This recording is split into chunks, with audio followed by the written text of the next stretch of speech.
Ni kukaribisha kwenye madhabahu haya ya Niko Shining Star Heaven Embassy. Na leo Mungu amenipa neema nikufundishe, na leo tuna topic ya leo nasema, unapoota ndoto unaona upinde wa mvua kwenye ulimwengu wa roho, kimwili, kibiblia na kiroho, Mungu anakuwa na ujumbe gani? Nataka kwanza tuangalie kwenye kitabu cha Mwanzo sura ile ya 9 kuanzia mstari wa 11 mpaka wa 17. Mwanzo sura ya 9 mstari wa 9 mpaka mstari wa 11 mpaka wa 17, nami nasoma kwa jina la Yesu Kristo.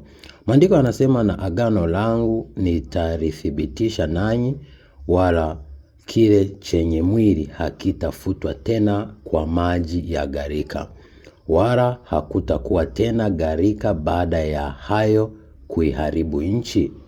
Mungu akasema, hii ndiyo ishara ya agano nifanyalo kati yangu na ninyi na kila kiumbe hai kilichopo pamoja nanyi kwa vizazi vyote hata milele.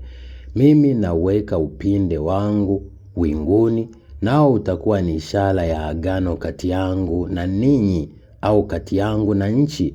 Hata itakuwa nikitanda mawingu juu ya nchi, upinde utaonekana winguni, nami nitalikumbuka agano langu lililoko kati yangu na ninyi na kila kiumbe hai katika wote wenye mwili, wala maji hayatakuwa gharika tena kuwaharibu wote wenye mwili.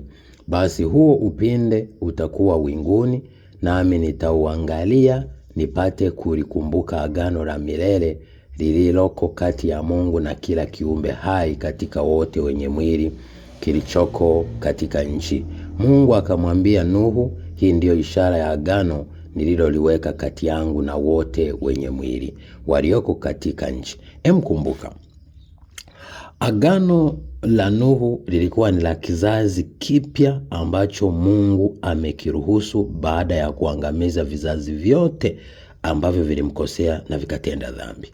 Kwa hiyo hilo likawa ni agano la kuanzisha maisha mapya, kanisa jipya, lakini pia na familia mpya ya watu 8 likiwa ni agano. Ndio maana baadaye tunaona kwa Ibrahimu watu walitahiriwa kwa watu wa siku 8, baadaye tunaona wanakabidhiwa madhabahuni watoto wenye siku 8. Kwa hiyo hili likawa ni agano la mwanzo mpya wa kanisa jipya, yani muunganiko kati ya Mungu, mwanadamu na viumbe. Kwa hiyo ukiwa unaona upinde kwenye ulimwengu wa roho, ina maana ni Mungu anakukumbusha agano aliloliweka na wewe. Kwa hiyo upinde ni ishara ya agano, kwamba Mungu labda alikuita au Mungu ametengeneza agano na wewe, na ni agano la amani, kwa sababu tunaangalia kwenye kipindi cha Nuhu lilikuwa ni agano la amani, kwamba hatoiangamiza tena jamii, hatoangamiza watu tena kwa gharika, hatoangamiza, na akitokea mvua ambayo ni hatari au tukio lolote ambalo lingeweza kuwa ni hatari kwako, ina maana Mungu akakuonesha upinde wa mvua, inaonesha amani, inaonesha agano Mungu analikumbuka la kukupa amani, la kukufanikisha, lakini pia la kukubariki na la kutokuangamiza au kutoruhusu adui akuangamize. Lakini pia tunaona kwenye hichi kitabu cha Ufunuo sura ya 4 mstari huu hapa, mstari wa 2 na 3, tunaona, na mara na alikuwa katika roho, na tazama kiti cha enzi kimewekwa mbinguni, na mmoja ameketi juu ya kile kiti ambaye alikuwa ni Baba.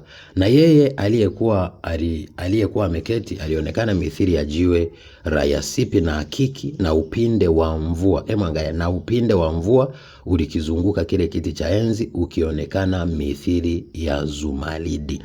Ina maana Mungu mwenyewe alikuwa anakuonesha, anakuthibitishia na anakuelekeza kwamba hakika hili ni agano langu na wewe, na ni agano ambalo ulikumbuke, kwa sababu ni agano la milele ambalo linakuwa kutoka kwenye ufalme wa Mungu. Kwa hiyo upinde wa mvua ni agano kutoka kwenye kiti cha enzi cha Baba mwenyewe, Mungu muumba mbingu na nchi, agano la amani, agano la kutoruhusu majanga kukupata au kupata jamii au kupata huduma yako au kupata maisha yako. Ni agano la kukubariki, ni agano la kukuongeza, ni agano la kukuthibitisha milele kwamba hakika wewe ni wake. Kwa hiyo nawapenda. God bless you. Be a shining star in Jesus name. Shalom.